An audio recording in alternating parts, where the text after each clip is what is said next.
little time. Then I'm doing this. Then I'm doing the super chats. KJ's here, Dizzy's here, Andrew's here, Sunshine's here, David's here. I'll hand over to you lot because I don't want to fucking talk. It's a disgrace. I don't care what anyone says. It's a disgrace. It's a disgrace. Well done to Chelsea. You guys are smiling because you won. Fair enough. And Dan, it's okay, bro. Like, we're in the mud with you. It's all good. But it's a flipping disgrace. I've never seen two players just come together in the box like that be a pen. It was never a penalty. Never, ever, ever a penalty. Because both players pulled out. Because guess what? They both misjudged the fly of the ball. The ball bounces in front of them, and both of them are bracing themselves for impact because, like, oh, crap, we've both missed it. Now it's going to come. And apparently that's a pen.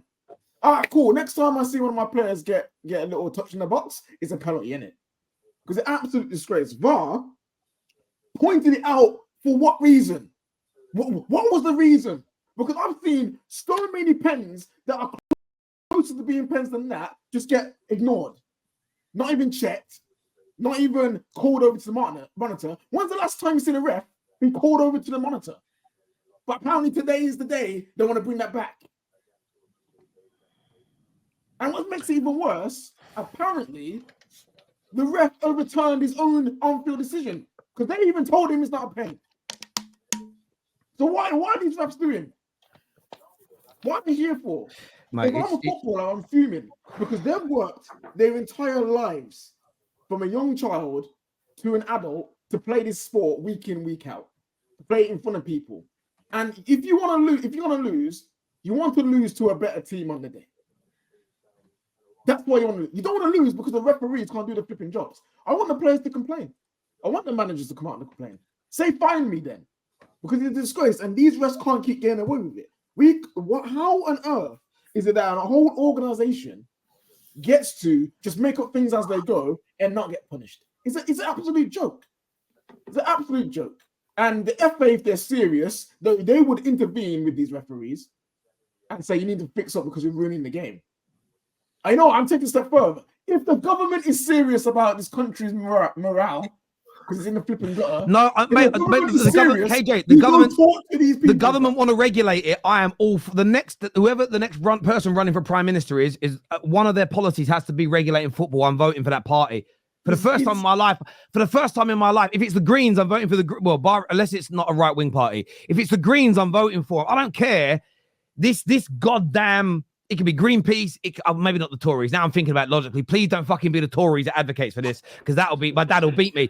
But the point I'm making is, look, Man United, there's loads of criticism on our team today. By the way, I'm sorry for walking off, Pete. My head's so fucking hot with my own team, my own club, my manager. But I'll be honest with you, and David, we've spoke VAR many, many times. There's been many, many bad decisions. That, for me, I'd love to just get some neutral opinions on it if you guys have seen it. How bad a penalty decision do you guys think that was? Or do you think it was a penalty and you saw why they overturned it? Like, genuine question. It's a dreadful decision. I can't lie. It's dreadful. It's so bad. The thing is, like, the only way it looks bad is if you slow it down to 0.25 speed and then you see contact. That's the only way it looks like, that could be a penalty. But in full speed, when you see it happen, it's clear as day. The link's just there, and Ings is just there, and they kind of just come together. No one's made an attempt for the ball or anything. They literally just come together naturally, and then did the ref give it in the first, or did he not give it? And then VAR told him. He looked at it and went like, no. He said, play on. And I knew. I don't know what TV guys you were watching it on, but the game went on for like a minute. And then the commentator went, they're still... my commentators all game as well. If I was in front of them, the mood I was in, they would have been getting a dry slap across the back of their head. Right. It was... The commentator was like... You could tell they were like, they're checking it. They've got to look at it. And even though it was a bad decision, they was trying to justify it. And I'm just looking at this thinking, look, West Ham fans are the only people I think that won't care right now. They got their victory. Fair play to them because they're in relegation trouble. And I don't think West Ham have cheated. But I've watched this. I'm just watching it now while you guys are talking. I cannot believe it. And it's one of those things, as bad as we were in front of goal today, I don't think we deserve to be the losing team. I really don't. There's just nothing about our performances losing, and to concede like that at the end. Yeah, I don't understand it. I was expecting something to go wrong when you miss that many chances. Like you just do, because it's football. It's a beautiful but cruel game at the same time. So you expect. So that Somerville goal goes in. I'm like, I'm expected that. I'm frustrated because Man United aren't finishing their chances. We get a goal back, and I'm like, okay, cool, whatever. We go forward. But to lose on that is that's where you kind of forget why you're angry at the team, and you're just focusing on that. But since it's the match reaction, we'll focus why we're annoyed at our team as well. Terry, these guys don't want to score goals.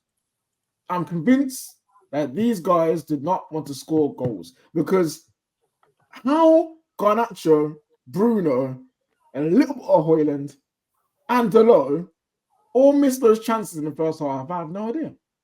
I don't understand what's going through their flipping minds. Now, me and AG had a big debate on chance creation, the manager's style of play, all of these things. But one thing that I'll always agree with AG on is that these guys can't finish dead. And it doesn't matter what the flipping do. They just won't do it. Now, confidence, you can say where it's come from, all these things, but today, for once, me and AG can sing from the same hymn sheet. How are these players not taking personal pride and finishing these chances? I don't understand. You work week in, week out, every single day at being able to get the ball in the back of the net, and you can't even score an open goal. Do you know what it is? Do you know what it is? Though? It's a combination of a few things. Again, it depends on who the player is. Okay, if you like the player, it will be the drills, the training, confidence, pressure. If it's a player you don't rate, it will be because they're mid. But I think the reality of the situation is a combination of the two things. I think it's a combination of the two things. And some of the misses today were absolutely ridiculous. I mean, and Deloge was the worst of the bunch, right? Because Garnacho's first shot, too much high, hits the post. The second one, he didn't get the whip on the ball. He should score them both, or at very least hit the fucking target. Deloge is the one for me, though. It's an open. He could have cut the ball back for Haaland for a tap in, but it's an open goal. There is zero excuse. He didn't even just put it over. He put it over and wide from that position. It's horrendous. Again, Bruno's header.